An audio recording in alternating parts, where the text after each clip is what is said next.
देखिए दो संख्याएं सोचते हैं हम, एक संख्या ले लेते हैं हम 48 और एक संख्या ले लेते हैं हम 64। ठीक है, 48 के क्या क्या टुकड़े हो सकते हैं? 6 × 48 और 12 × 48, 24 × 2 = 48, 48 × 48 और इसको याद है बताना। 64 के हो सकते हैं 8 × 64। ठीक है, फिर 16 × 4 = 64 या 4 × 16 = 64 और हो सकते हैं 32 × 2 हो सकता है या 2 × 32 हो सकता है, क्यों? या 64 × 1 हो सकता है और 1 × 64। उससे पहले हम समझते हैं भाज्य संख्याएं और दूसरी होती हैं अभाज्य संख्या। इससे भी पहले हमें समझना पड़ेगा गुणनखंड और एक होते हैं गुणज। इन सब के बारे में हमें जानकारी है। भाज्य संख्याओं को हिंदी में, इंग्लिश में कहते हैं कंपोजिट नंबर। अभाज्य संख्याओं को कहते हैं हम प्राइम नंबर। गुणनखंड को हम कहते हैं फैक्टर्स, नाम सुना होगा, और गुणज को हम कहते हैं मल्टीपल। ठीक है, जैसे भाज्य संख्याएं कौन सी होती हैं मैं यहाँ लिख के बता रहा हूँ। 4, 6, 8, 9, 10, 12 और भी बहुत सारे आप अंदाजा लगा लेंगे और कौन सी होंगी, अभी पूछेंगे भी आपसे। अभाज्य संख्याएं होती हैं 2, 3, 5, 7, 11, 13, 17 और भी बहुत सारे। ठीक है, गुणनखंड में अगर हम देखें तो 6 के गुणनखंड 2 तथा 3, 2, 3 तथा 6 और गुणज 6 के गुणज वो होगा 6, 6 दूनी 12, 6 × 18, ये सब इसके गुणज। ठीक है, और 6 के अभाज्य गुणनखंड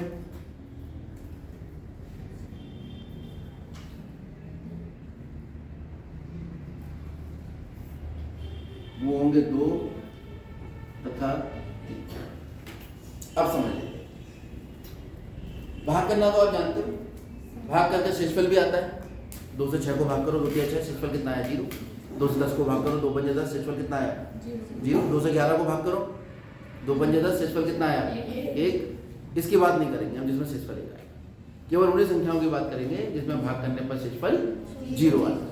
तो यदि किसी एक संख्या से दूसरी संख्या को भाग किया जाए, जैसे 2 को हम 2 से 6 को भाग करते हैं, 2 × 6 शेषफल कितना आ रहा है? 0। तो 2 6 का गुणनखंड होगा। ऐसे 12 को 3 से भाग करो, 3 × 4 = 12, तो 3 12 का गुणनखंड होगा। 4 से भाग करो, 4 × 12, तो 4 12 का गुणनखंड होगा। यानी जो संख्या किसी संख्या को पूर्णतः विभाजित कर दे वो उसका गुणनखंड होती है। तो इसलिए हमने यहाँ लिखा है कि 6 के गुणनखंड, तो ऐसी कौन सी संख्या 6 को पूरे भाग कर देती है? 2 है, 3 है और 6 से बड़ी संख्या तो नहीं भाग कर सकती ना। इसका मतलब किसी संख्या के गुणनखंड हमेशा उस संख्या से छोटे होते हैं या उस संख्या के बराबर भी हो सकते हैं। मल्टीपल क्या होते हैं? किसी संख्या, तुमने वो पढ़ा होगा 2 × 2, 2 दूनी 4, 2 × 6, तो 2 के पहाड़े में जितनी भी चीजें आ रही हैं वो सब 2 की गुणज है। 3 के पहाड़े में जितनी संख्या आ रही है वो सब 3 की गुणज है। 4 के पहाड़े में जितनी संख्या आ रही है वो 4 की गुणज है। इसका मतलब कोई संख्या के को अगर किसी संख्या के गुणा में लिखा जा सके, जैसे मान लीजिए हम यहाँ लिख दें, अगर यहाँ लिख देते हैं हम 25, तो 25 को लिख सकते हैं 5 × 5। यहाँ लिख रहे हैं 20 बराबर 4 × 5, तो 25 5 का क्या है? गुणज है, और 20 4 का क्या है? गुणज, क्योंकि 4 × 5 20 होता है। 20 5 का भी गुणज है, क्योंकि ये 5 से भी पूरी तरह कट जाता है। यानी जिसका जो गुणनखंड होता है उसका वो उल्टा हो जाएगा। अगर यहाँ देखिए 2 6 का गुणनखंड कौन है? 2, तो 2 का गुणज कौन हुआ? 3 का गुणनखंड वो 6, 6 का गुणनखंड 3, 3 का गुणन 3 का गुणन। ये बात समझ में आ गई। अब ऐसी संख्याएं जिनका कोई गुणनखंड होता ही नहीं खुद के अलावा, जैसे 2, 2 को केवल 2 से भाग कर सकते हो, और बताओ किसी संख्या से कर सकते हो तो? 1 की हम बात ही नहीं करेंगे। 3 से भाग करोगे 2 को? नहीं कर पाओगे, है ना। ऐसे ही दूसरी संख्या 4, लेकिन 4 को तो 2 से भी भाग कर देते हैं, उसे छोड़ दो। 5 केवल 5 से भाग होती है। 6 2 से भी हो जाती है, छोड़ दो। 7 केवल 7 से ही होती है। 8 2 से भी कट जाती है, 4 से भी कट जाती है, यानी 8 के अलावा भी किसी संख्या से कट रही है, छोड़ दो। तो ऐसी संख्या जो केवल खुद से ही कटे हैं वो क्या कहलाती है? अभाज्य। ये है 2, 3, 5, 7, 11। और ऐसे आप कहाँ तक लिखोगे? 200 तक। कल सबकी कॉपी में 200 तक अभाज्य संख्या लिखी होनी चाहिए, ठीक है। अच्छा, जो अभाज्य नहीं है उन्हें क्या कहेंगे? तो भाज्य संख्याओं की परिभाषा क्या हुई? वो संख्याएं जिनके एक से अधिक गुणनखंड होते हैं, जो खुद के अलावा भी किसी और से कट जाते हैं, या खुद के अलावा किसी और संख्या से भी भाग देने पर शून्य आ जाता है। ऐसी संख्याओं को क्या कहते हैं? भाज्य संख्या। ये परिभाषा आपकी किताबों में दी है, मैंने यहाँ समझा दी है, एग्जाम्पल लिख दिया है। परिभाषा आप सब किताबों में से ढूंढकर लिखो, ठीक है। इस साल की किताब में ना मिले तो पिछले साल की किताब में मिलेगा, उसमें नहीं तो छठे साल में 8वीं किताब में मिलेगा। ये आपका होगा। तो अभाज्य संख्या आपको समझ में आ गई, भाज्य संख्या आपको समझ में आ गई। अब इस एग्जाम्पल पे बात कर लेते हैं जो हमने सबसे पहले दिया था। 48 के टुकड़े करे थे, 6 गुणा 8 12 गुणा 1, यानी 48 को ऐसे लिख सकते हैं। यानी ये यूनिकनेस अद्वितीय नहीं है, कभी गुणनखंड 6 गुणा 8 हो रहे हैं, कभी 12 गुणा 4 हो रहे हैं। अब हर बच्चा, अब गणित में तो एक चीज का एक ही आंसर होता है, ठीक है। तो ये बात जो हम इस समय बता रहे हैं, ये बात बताई थी यूक्लिड ने। किसने? यूक्लिड बहुत महान वैज्ञानिक है। उसके बाद कार्ल फ्रेडरिक गॉस, क्या नाम बताया? Karl Frederick Gauss. इन्हें गणित का राजकुमार कहा जाता है, प्रिंस ऑफ मैथमेटिक्स। ये आर्किमिडीज और न्यूटन इनके समकक्ष हैं, इतने बड़े महान गणितज्ञ हैं ये। क्या नाम बताया मैंने? Karl Frederick Gauss. इनका फोटो भी किताब में दिया है। तो कार्ल फ्रेडरिक गॉस ने यूक्लिड की इस बात का अध्ययन किया और ये फिल्में निकाली।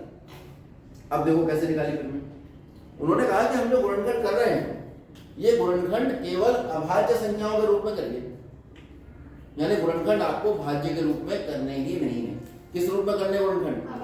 तो जब भी हम किसी संख्या के गुणनखंड निकालेंगे तो शुरुआत कहां से करेंगे? अभाज्य संख्या से करेंगे। सबसे छोटी अभाज्य संख्या कौन सी है? 2। और 2 से नहीं कटेगी तो किससे काटेंगे? 3 से नहीं कटेगी, किससे काटेंगे? 5 से नहीं कटेगी। ये क्रम हम अपने दिमाग में सेट कर लेंगे। किसी भी संख्या के गुणनखंड निकालने हैं तो हम इनकी सहायता से निकालेंगे। जैसे हम किताब का ही एग्जाम्पल ले लेते हैं, सवाल का सवाल हो जाएगा और एग्जाम्पल का एग्जाम्पल हो जाएगा। पहला ही सवाल है प्रश्नावली 1.2 का कि भाई 140 के गुणनखंड कर दो। किसके गुणनखंड कर दें? 140। कैसे करेंगे भी गुणनखंड? चलो 140 लिखो और ये वाला निशान लगाओ। तो किस सबसे पहले किससे भाग करने की कोशिश करेंगे? 2 से। 2 सत्ते 14। याद आया कुछ? फिर 2 से करो। 2 दिया 6, 2 पंजे 10। जिसको ऐसे करना नहीं आ रहा वो ऐसे करो फिर कि भाई यहाँ लिखा है 140, इधर 2 से भाग करो। 2 सत्ते 14 और फिर 0 लगा दो ये वाला, ठीक है। उसके बाद फिर 70 आ गया, फिर 70 को 2 से करो भाग, कितना आएगा? 2 दिया 6, 1 बचा, 2 पंजे 10। ऐसे करो। जिसको अगर ये वाली बात समझ में नहीं आ रही है तो वो बड़ी वाली भाग करके देख लो, ठीक है। अच्छा 35 किससे कटेगा? पहले तो कोशिश करेंगे 3 से कट जाए, क्योंकि हम तो क्रम तो चलेंगे ना। 2 के बाद 3 से चेक किया, 3 से जो संख्याएं कटती हैं उन संख्याओं में अंकों का योग भी 3 से कटता है। इसके अंक 3 और 5, 5 और 3 8, 3 से कटता है? नहीं कटता। तो ये भी संख्या 3 से नहीं कटेगी। अब अगली संख्या कौन है? 5। 5 सत्ते 35। 7 2 से भी नहीं कटेगा, 3 से भी नहीं कटेगा, 5 से भी नहीं कटेगा, किससे कटेगा? 140 के गुणनखंड क्या है? 2 गुणा 2 गुणा 5 गुणा 7। एक नहीं लिखे। क्यों? क्योंकि एक जो होता है ना तो भाज्य होता है और ना अभाज्य। 2 कुछ नहीं होता, ना भाज्य ना। तो पहली भाज्य संख्या है 4। आपसे अगर एग्जाम में पूछ लिया जाए कि पहली भाज्य संख्या कौन सी है, कौन सी बताओगे? 4। और पहली सम संख्या है जो 2 से कटती है, विषम संख्या 2 से नहीं कटती। तो पहली विषम भाज्य संख्या कौन सी है? पहली विषम भाज्य संख्या। सवाल को सुनो, विषम होनी चाहिए, भाज्य होनी चाहिए। बेटा भाज्य कह रहा हूं मैं, क्या कह रहा हूं? भाज्य।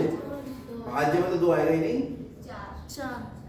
पहली भाज्य विषम संख्या, विषम नहीं होनी चाहिए। 3 तो भाज्य नहीं है, 3 तो अभाज्य है ना। 2 बेटा भाज्य है ही कहाँ, 2 तो अभाज्य है। 9, ये सही बताया इन्होंने। 9 पहली ऐसी संख्या है जो विषम भी है और भाज्य। समझ आई बात?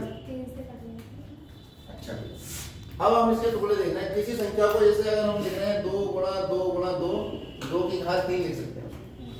अगर कोई संख्या 4 बार गुणा हो रही है, मान लो 3 गुणा 3 गुणा 3 गुणा 3 लिखा है, 3 4 बार 3 की घात 4, उस पर घात लगा के लिख देते हैं। घात का मतलब होता है ये संख्या इतनी बार गुणा हो रही है, पेन की इंक बच जाती है और कोई मतलब नहीं है, खाली लिखने का संकेत है। जैसे संकेत होता है खड़े हो जाओ, बैठ जाओ, इशारे करते हैं, ऐसे ही मैथ में ये संकेत होते हैं लिखने के। 2 के ऊपर छोटा सा 4 लिखते हैं, यानी 2 की घात 4 का मतलब 2 4 बार गुणा हो रहा है। यहाँ पे 2 कितनी बार गुणा हो रहा है? 2। इसको लिख सकते हैं 2 की घात 2 गुणा 5 गुणा। ये जब हमने 140 को लिखा है तो 2 भी अभाज्य है, 5 भी अभाज्य है और 7 भी। और हमारा प्रश्न ये था कि निम्नलिखित संख्याओं को अभाज्य गुणनखंड के रूप में लिखिए। तो पहले तो हमें अभाज्य संख्या पता होनी चाहिए ना। अभाज्य संख्या हमें पता है जो खुद से ही कटती है, 2 3 5 7 और 11 और 13 और 19, ये सब संख्याएं। यानी आपको जितनी भी संख्याओं के गुणनखंड करने हैं वो किसके रूप में करने हैं? अभाज्य संख्या। गुणनखंड क्यों कह रहा हूं? क्योंकि इनसे 2 से भी से भाग कर सकते हो, 5 से भी और 7 से। क्या आप अभी भाग कर रहे हो, घर जाके भाग करोगे तो आंसर बदल जाएगा? नहीं बदलेगा ना। कल ही हमने बताया था जो चीज स्थान बदलने पे भी ना बदले और समय बदलने पे भी ना बदले तो क्या कहते हैं उसको? अद्वितीय। यानी ये जो अभाज्य संख्या को हमने भाज्य संख्या को एक अभाज्य संख्या के गुणनखंड के रूप में लिखा है, ये अद्वितीय है, इसमें कोई परिवर्तन नहीं होता। हाँ इतना हो सकता है कि आप इसे ऐसे लिख दो या ऐसा हो सकता है कि आप पहले 7 लिख दो। आप क्रम में तो परिवर्तन कर सकते हो क्योंकि गुणा में क्रम बदलने पे कोई प्रभाव नहीं पड़ेगा, लेकिन अंकों में कोई परिवर्तन नहीं। यहां पे क्या हो रहा था? यहां तो अंक ही बदल जा रहे थे, ना। इसका मतलब यहां पर जब अंक बदल जा रहे हैं, ये वाली बात जो है वो बचने लायक नहीं है। गुणनखंड इसके रूप में लिखना सही नहीं। तो कार्ल फ्रेडरिक गॉस ने कहा कि हम ऐसा करते हैं कि भाज्य संख्याओं को अभाज्य संख्याओं के गुणनखंड के रूप में लिखते हैं। तो केवल क्रम में परिवर्तन हो सकता है, संख्याओं में परिवर्तन नहीं होगा। अब हम क्रम में पढ़ लेते हैं क्या है। प्रत्येक भाज्य संख्या, भाज्य संख्या कौन सी होती है? जो अपने अलावा भी किसी और से कट जाती है। तो 140 भाज्य या अभाज्य? भाज्य है क्योंकि 2 से कट जाएगी, 7 से कट जाएगी और 140 के अलावा बहुत संख्याओं से कट रही है। इसका मतलब 240 कैसी है? भाज्य। वैसे भी जिसका एंड में 0 आता है वो 2 और 5 दोनों से कट जाती है तो वो भाज्य हो ही नहीं सकती, वो अभाज्य हो ही नहीं सकती, हमेशा कैसी होगी? तो इसका मतलब 140 भाज्य संख्या। प्रत्येक भाज्य संख्या 140 के अलावा भी आप जितनी चाहे अपनी भाज्य संख्या को अभाज्य संख्याओं के गुणनफल के रूप में व्यक्त कर सकते हैं। व्यक्त का मतलब लिख सकते हैं, प्रदर्शित कर सकते हैं, मतलब दिखा सकते हैं। तो हम देख रहे हैं कि ये जो अभाज्य संख्या थी, इस भाज्य संख्या थी, इसको हमने अभाज्य संख्याओं के गुणनफल के रूप में व्यक्त कर दिया। किया नहीं किया? विधि ये वाली है, ये तो आप 5वीं क्लास से पढ़ते आ रहे हैं। तो प्रत्येक भाज्य संख्या अभाज्य संख्याओं के गुणनफल के रूप में लिखी जा सकती है। यह गुणनखंड अभाज्य गुणनखंड के आने वाले क्रम के बिना अद्वितीय होते हैं। ये जो गुणनखंड है ये अभाज्य संख्याएं हैं जो क्रम के आधार पर इनमें परिवर्तन हो सकता है, लेकिन ये संख्याएं अद्वितीय होंगी। 2, 5, 7 हैं तो 2, 5, 7 ही इसके अभाज्य गुणनखंड होंगे। इसके अभाज्य गुणनखंड 2, 5, 7 के अलावा और कोई नहीं हो सकता। मान लो एक बच्चा आगे कहने लगे, बोले नहीं साहब इसका गुणनखंड तो है 13। बोले 13 कैसे नहीं है? बोले नहीं है। बोले भाग करके दिखाए? बोले ना भागा कुछ नहीं, मैं नहीं जानता हूँ भाग। मैं ये कह रहा हूँ कि इसका गुणनखंड 13 के अलावा कोई और नहीं हो सकता। अब उसे कौन समझाएगा भाई? तो हम कहेंगे भाई ये देखो फंडामेंटल थ्योरम अंकगणित के आधारभूत प्रमेय। ये क्या कह रही है? ये कह रही है कि प्रत्येक भाज्य संख्या को अभाज्य संख्या के गुणनफल के रूप में व्यक्त कर सकते हैं तथा गुणनखंड अभाज्य गुणनखंडों के आने वाले क्रम के बिना, क्या शब्द लिखा है?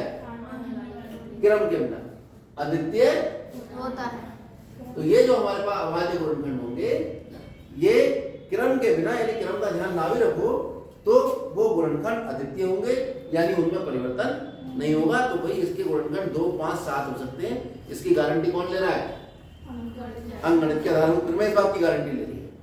अब जाकर कार्ल फ्रेडरिक गॉस से बात करो, हमसे बात मत करो, ठीक है? उसने कह दिया था कि एक बार जो गुणनखंड निकल आए अभाज्य वो वही रहेंगे, उसके अलावा उसमें और कोई गुणनखंड नहीं हो सकता। बात समझ में आई? अब देखते हैं इसका प्रश्न नंबर 4। प्रश्नावली 1.2 ही चल रही है, जांच कीजिए। आपकी नई किताब जो है, जो हमने इंटरनेट से पे डाली है PDF, उसमें ये एक्सरसाइज 1.1 है। हाँ। ठीक है, तो आप 1.1 के हिसाब से करना। ये ध्यान रखना, घर जाते हो भूल जाओ। 1.2 करने लो, जांच कीजिए।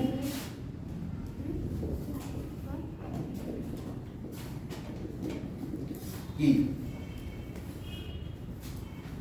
क्या किसी प्रकार की संख्या है दे रही?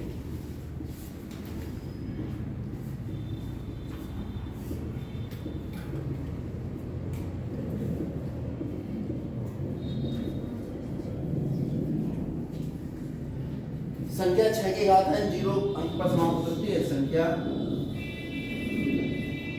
6 की घात है अंक 0 पर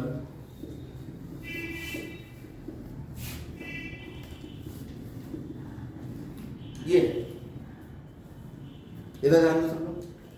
भाई 6 की घात n, 6 के टुकड़े तो बता दिए हमने कितने होते हैं? 2 गुणा 3। 6 को 2 गुणा 3 दोनों अभाज्य हैं इसके। चाहे आप ऐसे कर लो, भाई यहाँ 6 लिखो, 6 को पहले 2 से भाग करो, 2 दिया 6, 3 को करो 1 से। तो 6 के अभाज्य गुण कितना है? 2 गुणा 3। 2 गुणा 3 ली थी, घात n लग रही थी वो अपनी जगह। ठीक है, स्पष्ट है, यहाँ से बिल्कुल साफ हो रहा है। क्या साफ हो रहा है कि 6 के गुणनखंड क्या क्या हो सकते हैं? 6 के या 6 की घात n के अभाज्य गुणनखंड कौन कौन है? केवल 2 व 3 होंगे। और इस बात की गारंटी कौन लेगा कि 2 और 3 के अलावा और कुछ नहीं होंगे? अंकगणित के आधारभूत प्रमेय बात की गारंटी लेगी। वही तो ये कह रही है अंकगणित के आधारभूत प्रमेय कि भाई जो गुणनखंड आएंगे अभाज्य गुणनखंड वो कैसे होंगे? अद्वितीय होंगे, बदलेंगे नहीं। और गुणनखंड कितना है? 2 और 3। इसका मतलब अंकगणित की आधारभूत प्रमेय से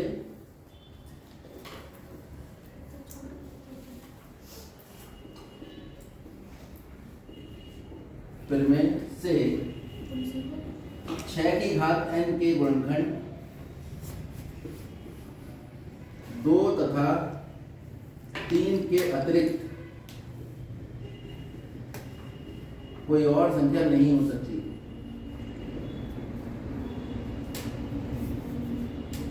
नहीं होगी। और संख्या भी क्यों लिख रहे हैं? कोई और अभाज्य संख्या। कैसी संख्या? अभाज्य संख्या नहीं होगी। अच्छा, जो संख्या 0 पे अंत होती है, कोई संख्या के एंड में 0 आ रहा है, 10, 500, 1250, जिसके आखिर में 0 आता है उसका गुणनखंड 2 तो हो ही होगा, साथ साथ 5 भी होगा। जरूरी है ये बात? क्यों बेटा, सबके लिए जरूरी है? Yes sir. तुम्हें समझ में आया? कि जिसके एंड में 0 आता है वो किससे विभाजित होती है संख्याएं? पेड़ की पत्ती गिरने के लिए। इधर ध्यान दो, जो संख्या 0 आता है इसके लास्ट में वो 100% 2 से विभाजित होगी और 5 से। अगर 5 से विभाजित होगी तो 5 गुणनखंड होगा। लेकिन अंगणित के आधार पर तो साफ साफ कह रही है कि 6 की घात में गुणनखंड केवल कौन कौन होगा? 2 और 3। इसका मतलब 5 इसका गुणनखंड नहीं। यहां से क्या पता लगा कि 5 जो है वो 6 की घात n का गुणनखंड नहीं होगा। और जब नहीं होगा तो भाई 6 की घात n जो है वो 0 पर समाप्त होगी या नहीं होगी? हो जाएगी। अरे सो रहे हो तो? जब इसका गुणनखंड 5 नहीं है, जब गुणनखंड 5 नहीं है तो इसका मतलब ये संख्या 0 पर समाप्त नहीं हो सकती। 0 पर समाप्त वही होती है जिसका गुणनखंड 5 होता है। और गुणनखंड क्या निकल के आया इसके? 2 और 3। और अंगणित के अलावा फिर में क्या कह रही है कि भाई 2 3 के अलावा इसका कोई गुणनखंड नहीं होगा। इसका मतलब 5 इसका गुणनखंड नहीं होगा। ठीक है, एग्जाम में नंबर तभी मिलेंगे जब ये लिखोगे अंगणित के आधारभूत प्रमेय से 6 के गुणनखंड 2 और 3 के अतिरिक्त और कुछ नहीं होंगे, या अंगणित के आधारभूत प्रमेय से 5 6 की घात n का गुणनखंड नहीं होगा। केवल इतना लिखना है, 5 6 की घात n का गुणनखंड नहीं होगा। किससे? अंगणित के आधारभूत प्रमेय से। 4 नंबर में आएगा 4 नंबर मिल जाएंगे, 2 नंबर में आएगा 2 नंबर। लेकिन आपको पहचानना होगा कि करना क्या है। ठीक है, ये करिए, आगे कल कराएंगे।